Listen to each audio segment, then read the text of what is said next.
Hey guys, welcome back to my channel. I am Anushka. तो आज की वीडियो में मैं शेयर करने वाली हूँ मोस्ट फ्रीक्वेंटली आस्क्ड क्वेश्चन कि बोर्ड की प्रिपरेशन के साथ नीट को कैसे मैनेज करना है।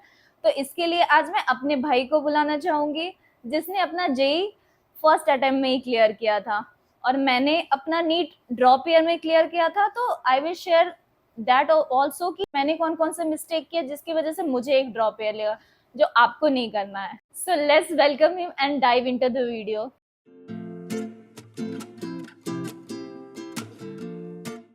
Hey everyone, I'm Piyush. I'm excited to be here और मैं आज अपना एक्सपीरियंस शेयर करूंगा आप लोगों के साथ। तो सबसे पहले तुम ये बताओ कि तुमने अपना जेई भी क्लियर किया था फर्स्ट अटेम्प्ट में अलोंग विथ योर बोर्ड्स। तो उसमें तुम्हारे कितने मार्क्स थे, जेई में तुम्हारी रैंक क्या थी, एंड थोड़ा सा ब्रीफ में। ओके, तो मैंने अपना जेई क्लियर किया था 2016 में। बोर्ड्स भी मैंने उसी साल दिया था। तो बोर्ड्स पे मेरा 93% था और जेई में मेरा रैंक था 2500। That's pretty good. सो आज एज मैंने पोल डाला था कि बहुत सारे डीएम्स में भी क्वेश्चन थे, तो मैंने उसमें से कुछ क्वेश्चंस फिल्टर किए, एटलीस्ट 5-6 जिसके अराउंड ये सारे ही क्वेश्चन थे। तो आज हम उसको कवर करेंगे, जानेंगे, और आई होप कि जितने भी डाउट्स है एटलीस्ट इसके रिलेटेड वो तो क्लियर हो जाएगा। तो द फर्स्ट क्वेश्चन इज, क्या बोर्ड्स के साथ नीट या जेई जो भी हम कंपटीशन की तैयारी कर रहे हैं उसको करना पॉसिबल है? बिल्कुल पॉसिबल है। सो इनफैक्ट मैंने भी अपना बोर्ड्स के साथ ही जेई क्लियर किया था। तो अगर आप फुल ऑन डेडिकेटेड रहते हो तो आप बिल्कुल कर सकते हो। इनफैक्ट बोर्ड्स के साथ अगर आप प्रिपरेशन कर रहे हो तो you have got your best chance, because आप पे प्रेशर तब मिनिमल होता है और आप एक एक ही पढ़ाई में आप दो चीज़ें कर सकते हो। एग्जैक्टली सेम मेरे साथ भी हुआ था। मैंने 2 ड्रॉप लिया था, तो फर्स्ट ड्रॉप में मेरे ऊपर बहुत ज़्यादा प्रेशर था, तो शायद इस वजह से भी मैं अच्छा नहीं कर पाई थी। Now coming to the second question, जो आई थिंक बहुत लोगों का डाउट था। कि स्कूल जाना पड़ता है, फिर नीट की पढ़ाई, फिर सेल्फ स्टडी, तो इतना सारा टाइम कैसे मैनेज करूँ? ओके, सो ये एक बहुत ही कॉमन क्वेश्चन है। लाइक हर हम्म। किसी को होता है टाइम मैनेजमेंट। सो अगर मैं अपना एक्सपीरियंस शेयर करूँ तो मैंने जब स्कूलिंग शुरू की थी 11th-12th की 2014 में, तो मैंने एक डमी स्कूल से किया। तो डमी स्कूल का कॉन्सेप्ट ये होता है, आपको स्कूल नहीं जाना है, बस आपको सारे एग्जाम्स देने हैं और आपको अपनी प्रिपरेशन आप करते रहो। तो मैं डमी स्कूल अपने शहर में एडमिशन लिया और मैं उसके बाद कोटा चला गया था। तो कोटा में फिर मैं अपना नॉर्मल क्लासेस करता था और क्लासेस के बाद पढ़ाई करता था। सो वही चलता रहता था। वहीं अगर आप देखो तो मोस्टली जो कोटा में बच्चे थे मेरे साथ वो सारे डमी स्कूल से थे। तो और मेरे साथ भी एक सेकेंड। तो अगर आपको भी इस चीज का, आप कहीं भी, मैं एलएन से थी, तो मेरे को लगता है कि मोस्ट ऑफ द लोग जो भी एलएन के टॉपर थे या फिर जो भी वहां पे होते हैं, तो आप उनको भी नोटिस करोगे तो वो सारे 2 इयर्स के क्लासरूम वाले ही मोस्टली होते हैं, जो विद इन टॉप 50 टॉप 100 वो आते हैं। तो वो लोग भी वहीं पे, मतलब उनका कॉन्सेप्ट भी मेनली डमी क्लासेस ही होता है, क्योंकि ये सब इतना कुछ मैनेज करना, हो सकता है कुछ एक्सेप्शन होते हैं जो कर लेते हैं, बट हेक्टिक तो हो जाती है। हाँ, और एक और चीज़ मैं ऐड करूँगा कि इसके ना एक और अल्टरनेट होता है इसका। जो यहाँ आप जैसे कोटा या अलग अलग जगह पे जाओगे ना, तो वो लोग क्या करते हैं, आपको स्कूल में एडमिशन लेना है। इंस्टेड ऑफ स्कूल की पढ़ाई, आपकी जो स्कूल में पढ़ाई होगी वो प्रिपरेशन वाली ही पढ़ाई होगी। बोर्ड्स का थोड़ा थोड़ा हफ्ते में एक दिन आई गेस वो लोग करवाते हैं, पर वो कंपटीशन फोकस्ड ही पढ़ाई होती है। मीन्स वो दोनों को बिल्कुल बैलेंस करके चलते हैं ना। हाँ। सो व्हाट अबाउट दो जो ऑलरेडी एडमिशन ले चुके हैं? Wait, okay. एक और इसी से रिलेटेड क्वेश्चन है कि is it necessary to study 15-16 hours, क्योंकि जो स्कूल कर रहे हैं फिर नीट की कर रही है, तो इतना तो मतलब थोड़ा बहुत तो इतना ज्यादा टाइम हो ही जाता है उनका। हाँ, तो देखो अगर आप स्कूल नहीं कर रहे हो तो मेरा स्टडी आवर्स 6 घंटे की क्लासेस करता था और 6 से 7 घंटे की मैं सेल्फ स्टडी करता था। तो मेरा स्टडी आवर 12 से 14 घंटा, 14 hours best case day, worst case 11 घंटे रहता था। तो अगर आप स्कूल कर रहे हो तो डेफिनेटली आपका आवर्स बढ़ेगा, क्योंकि देखो सच्चाई हम भी जानते हैं, स्कूल में आप जाओगे बहुत हद तक पढ़ाई होती है पर एक लिमिटेड पढ़ाई होती है वहाँ पे। बट ऑल्सो मतलब ऐसा है कि आप डेली, हो सकता है कि किसी दिन आप ना भी कर पाओ, ऐसा नहीं है कि रेगुलर आप एक शेड्यूल को फॉलो करते ही रहो, है ना। हाँ, सो 15-16 आवर्स अगर आप स्कूल में हो, आप अटेंडिंग हो, तो आपको कहीं ना कहीं 15-16 आवर्स लग जाएगा। बिकॉज अगर आप स्कूल देख रहे हो तो 5 घंटे का आपका स्कूल होगा, आप स्कूल के बाद आ रहे हो, आप कहीं से भी कोचिंग कर रहे हो तो 5 से 6 घंटे का आपका कोचिंग होगा, तो ये हो जाता है 11 आवर्स। और कुछ टाइम तो सेल्फ स्टडी को देना ही उस पड़ेगा। टाइम आपको सेल्फ स्टडी को देना ही पड़ेगा, तो मिनिमम 3 से 4 आवर्स आपको मिनिमम सेल्फ स्टडी को देना पड़ेगा। तो ये 14-15 आवर्स हो जाता है। तो अगर आप स्कूल कर रहे हो, आपने ऑलरेडी एडमिशन ले लिया है, तो 15-16 आवर्स देना है। अगर आप नहीं कर रहे हो स्कूल, आप सिर्फ कॉम्पिटिटिव पढ़ाई ही कर रहे हो, तो आई बिलीव 12 घंटे इज वेरी क्योंकि गुड। मैंने अपने ड्रॉप ईयर में आई थिंक 10 महीने प्रिपरेशन की थी एलन में रह के, और ऑनेस्टली मैंने 11-12 घंटे से ज्यादा पढ़ाई कभी भी नहीं की थी। इनफैक्ट ऐसा होता था किसी दिन बिल्कुल भी नहीं पढ़ती थी, बट यस 11 मतलब अंटिल 2 मंथ बचे थे पेपर के तब तो बहुत पढ़ा था, बट उससे पहले 11-12 घंटे मैक्सिमम। तो ये तो बिल्कुल ही मिथ है कि आपको 18-19 घंटे लगातार पढ़ने पड़ेंगे। That is a total. Now moving to next question, जो थोड़ा फनी है, क्योंकि बोर्ड्स के टाइम और अपने प्रिपरेशन के बारे में तुम भी एंड्रॉयड फोन रखते थे, मैं भी रखती थी। तो एक आई थिंक एक काइंड ऑफ मिथ ही है कि अगर आप एंड्रॉयड फोन रख रहे हो अपने तैयारी के टाइम पे, तो वो आपको एक डिस्ट्रैक्शन क्रिएट कर रही है। तो तुमको क्या लगता है? So yes, like smartphone use करना और उसका प्रिपरेशन से कोई लेना देना नहीं है।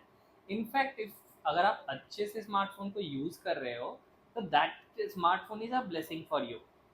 तब तो इतने ऑनलाइन रिसोर्सेज भी नहीं थे, अब आप स्मार्टफोन से बहुत सारे ऑनलाइन रिसोर्सेज को एक्सेस कर सकते हो। अब ये एक चीज़ है जो सबसे हेल्पफुल चीज़ है स्मार्टफोन की, कि आप एक इंसान हो, आप ऐसे मशीन की तरह 24 आवर्स बुक के बीच में रह के ऑपरेट नहीं कर सकते। तो आप अलग अलग चीज़ें कर सकते हो, आप नए नए लोगों से बातें कर सकते हो, कभी कुछ और कर लिया। इनफैक्ट अब फनी पार्ट है कि जब प्रिपरेशन कर रही थी, तो मैं ज्यादा डरी हुई होती थी कि अरे मेरे को पढ़ना है पढ़ना है पढ़ना है पढ़ना है। और जब भी ये संडे होता था, he always use to call me and tell me, अरे चली जाओ ना, आज मूवी देखने चली जाओ, संडे है, बाहर घूमने चली जाओ। तो ये कॉमन था। हाँ एग्जैक्टली, मतलब आपको रिलैक्स बन के सारी पढ़ाई करनी होती है। सो इवन इफ आप स्कूल में हो, आप स्कूल के बाहर हो, आप पढ़ाई करो, बिल्कुल करो। आप स्कूल की अगर कुछ एक्टिविटीज़ हो रही हैं उनमें भी पार्ट लो। फुल फोकस वहाँ नहीं करना है, एक लिमिटेड वे में आप कर सकते हो, और आप सारी चीज़ें एज अ नॉर्मल पर्सन कर सकते हो, बस पढ़ाई के वक्त पढ़ाई। हाँ, बट थोड़ा कंट्रोल तो करना पड़ेगा, लाइक रील शॉर्ट्स ये सब जो होते हैं उसको थोड़ा कंट्रोल तो करना पड़ेगा। मैं ये बोलूँगा कि आप सोशल मीडिया पे भी एक्टिव हो, आप रहो, पर एक लिमिटेड वे में। स्मार्ट इनफ होना चाहिए आपको कि आपके लिए क्या सही सेल्फ है। कंट्रोल वे में होना चाहिए। Exact. So now the next question is कि नीट की प्रिपरेशन तो कर रहा हूँ, पर बोर्ड्स का क्या? लाइक दे वो ना आस्क कि दोनों का एग्जाम पैटर्न दोनों अलग अलग है। लाइक एक boards theory more kind of theory based है, ये पीवाईक्यू मतलब क्वेश्चन बेस्ड है। तो उन दोनों को साथ में कैसे मैनेज करना है? ओके, सो मेरा जो एक्सपीरियंस रहा था कि देखो, आप चाहे बोर्ड्स की पढ़ाई कर रहे हो या आप चाहे कॉम्पिटिटिव एग्जाम्स की पढ़ाई कर रहे हो, आपका कॉन्सेप्ट दोनों ही जगह पे क्लियर होना चाहिए। और कॉन्सेप्ट कैसे क्लियर होता है? थ्योरी पढ़ के। तो थ्योरी तो दोनों ही जगह यूज होता है। ओनली डिफरेंसेस, जहाँ आप कॉम्पिटिटिव एग्जाम की प्रैक्टिस के लिए आप एमसीक्यूज पे फोकस करते हो, बोर्ड्स में आपको लिखने की प्रैक्टिस करनी होती है। और लास्ट का 1 से 2 मंथ मोर देन इनफ होता है अगर आपका थ्योरी क्लियर है तो लिखने की प्रैक्टिस करने के लिए। और रही बात, बोर्ड्स में कुछ टॉपिक्स कम हो जाते हैं, नीट में एक्स्ट्रा है, या फिर बोर्ड्स में ज़्यादा है, वो तो जहाँ से नीट में कम प्रिपरेशन था। कर रहे हैं वो तो करते ही है। हाँ मतलब थोड़ा बहुत अप एंड डाउन होता है, but that is very easily manageable. And anyways आपको बस 75% लाना है। और बट 75% आप वर्स्ट केस में वो ले जेई आओगे। में है, नीट में तो बस फर्स्ट डिवीजन लाइक 60% होना चाहिए शायद। अच्छा, फिर तो और भी आसान है। और हाँ, और आप 90% भी लाना चाहते हो, आप वो भी बहुत इजीली ला सकते हो। आपको बस लास्ट के 1-2 महीने पढ़ाई करनी है, और उससे पहले थ्योरी को बिल्कुल क्लियर रख के चलना है। तो नेक्स्ट क्वेश्चन, जो 11th में तैयारी करने के लिए जाते हैं, जो मेरे जैसे नालायक से बच्चे होते हैं, तो वो 11th तो ऐसे ही मजे मजे में वेस्ट कर देते हैं। तो समवन इज आस्किंग कि I have wasted my 11th, now what to do in 12th। अब तो बोर्ड्स भी देने हैं, साथ साथ में नीट Okay. की भी तैयारी करनी है, तो अब क्या करना है?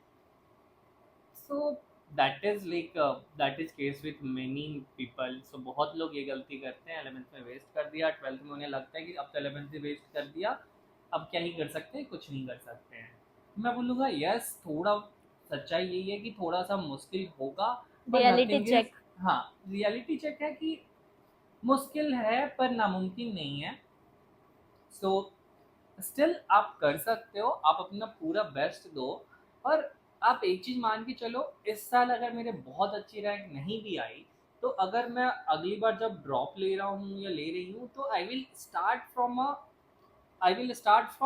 अ लेवल अप, जहाँ बाकी लोग हैं मैं उससे थोड़ा आगे से स्टार्ट करूँगी। तो ये उनसे आप, बेटर पोजीशन में रहोगे तुम। हाँ, तो ये आपके लिए एक बहुत बड़ा एडवांटेज होगा। और पढ़ाई लिखाई कभी बर्बाद नहीं जाएगी, ये आप मान के चलो। Now wrapping up with a very interesting question, जो आई डोंट नो कि क्यों मेरे से इतने लोगों ने पूछा है कि 11th-12th में अगर मेरे पास किसी के गर्लफ्रेंड बॉयफ्रेंड्स हैं तो फिर क्या वो डिस्ट्रैक्शन क्रिएट करते हैं, होने चाहिए नहीं होने चाहिए एंड ऑल? नहीं, ऐसा कुछ नहीं है। देखो, लाइक हम टीनेज में जाते हैं, तो ऑब्वियस है अट्रैक्शंस होता है। सो ऐसा कुछ नहीं है कि ये सारी चीज़ें नहीं होनी चाहिए। इनफैक्ट जब मैं भी प्रिपरेशन करता था, तो मेरे भी बहुत सारे दोस्त रहते थे। तो मैं जब हो गया, मैंने 6 घंटे पढ़ाई करी, 6 घंटे क्लासेस करे, 12 घंटे, अगर मान लो मैंने 8 घंटे सोया भी, मेरे पास 4 घंटा और था जिसे मुझे वेस्ट करना होता था। तो लोगों से बात नहीं करता था, अपनी दिन शेयर करता था, कुछ बातें जो पेरेंट्स से नहीं शेयर कर सकता था वो सारे शेयर कर सकता था। तो that is very much helpful मेरे अकॉर्डिंग। तुम्हारा क्या ओपिनियन है? सो नॉट जस्ट मैं बोलूँगी लाइक ये फ्रेंड्स, गर्लफ्रेंड, बॉयफ्रेंड्स, अगर आपका कुछ पर्सनल हॉबीज भी है तो आपके पास इतना टाइम तो मिल जाता है कि आप उसको भी परस्यू कर पाओगे, है ना? हाँ, मतलब पढ़ाई का जो बर्डन की तरह पढ़ाई का जो interest low. And one thing कि मुझे लगता है कि मेरे भी फ्रेंड्स थे जिससे मैं बात किया करती थी, मेरे को लगता है कि ये चीज़ और भी बेटर है, क्योंकि बहुत चीज़ें ऐसी होती है जो आप अपने पेरेंट्स से ऑफकोर्स नहीं शेयर कर पाते हो, तो अगर आप ये दिन भर का अगर कुछ शेयर कर रहे हो तो वो आपको रिलैक्स करेगा। So that's it for the video. I think मैंने सारे ही पॉइंट्स कवर कर लिए हैं, बट स्टिल Yeah. अगर आपके कुछ क्वेश्चंस रह गए हैं तो do let me know in the comments, so that मैं उसको कमेंट्स में एटलीस्ट रिस्पॉन्ड करके आपके डाउट्स क्लियर कर पाऊँ। Till then, Like, share and subscribe to her channel. and don't forget to share with your friends, and And all all the the best best for for your your NEET NEET journey. journey.